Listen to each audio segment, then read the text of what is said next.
Hello everybody. I've not done a YouTube video in quite a while, so I came across some shoes that I fell in love with at the mall and did a little bit of research on them, and I did not know these shoes existed. So I'm not that much of a Nike person. I predominantly do Adidas Superstars or cloth Converses or predominantly dress shoes. So I'm not really a basketball shoe type of person, but I did see these, fell in love with them. Thought they were gorgeous shoes and had to have them. So I'm going to review the Nike Air Foamposite Pros in gold. When they bring the box out to you, the box presentation, it kind of reminds me of something kind of exclusive and elite. Just your black box that says Nike. I did like that presentation.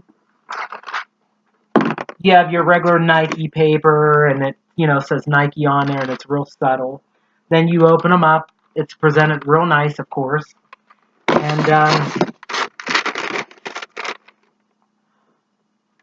overall, I'm going to touch on first the looks of it. Overall, I think they're classy and flashy.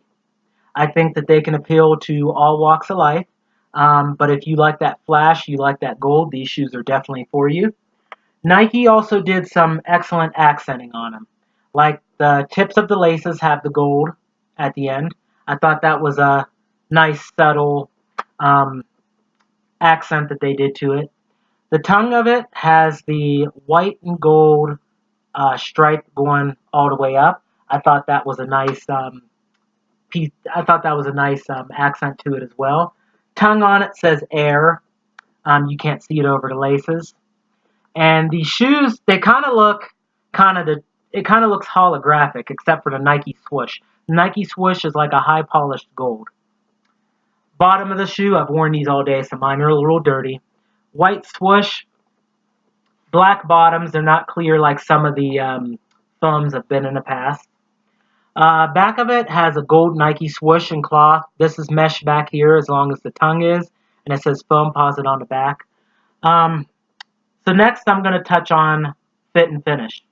Fit and finish I think is excellent on them. Quality seems to be on par with everything of you would expect of a shoe of this price. The only thing I was disappointed in is around the seams of the bottom of them, there is a little bit of glue residue. There's a little bit more than I've seen on Air Force Ones or other kinds of shoes that are similar or from similar companies. I was a little disappointed with that for a shoe of this price range. Price I'll touch on in a minute. Comfort, I'm going to say, was pretty excellent. I bought these, wore them out of the Foot Locker, walked around a large two-story regional mall in our area, and I did a lot of errands with them. I walked through, because I parked purposely far away and on the edge of parking lots and purposely walked into everywhere I had to go, and they were very comfortable. I'm going to give comfort an 8.5. The only reason why I'm not giving these a 10 is because when I first put them on, they were very comfortable, like Foamposites are, like everyone said. The sides of them was a little snug around my ankle, but the more that I wore them, the more it eased up more.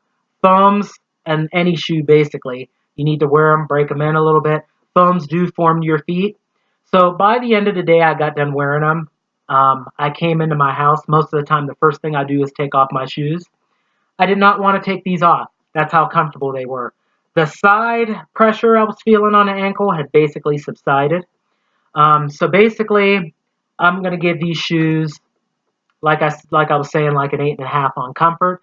I'm pretty sure as time goes on, and I'm going to do updates on it, comfort's going to go up to a little bit higher. But as of right now, first day wearing them, I think an 8.5 is pretty good, considering it takes a little while for them to form to your feet. But I was very impressed with the shoes. Next I'm going to touch on is price range. Price range on these were, I paid $230 for these shoes. Me personally, I think that's very steep for a pair of shoes. Any shoes, really. There's a lot of sneaker people out there that will say that, that's pretty much the normal. But if you're a little leery about the price, I'm not going to lie, I think they're very steep. But I don't regret paying $230 for these shoes at all.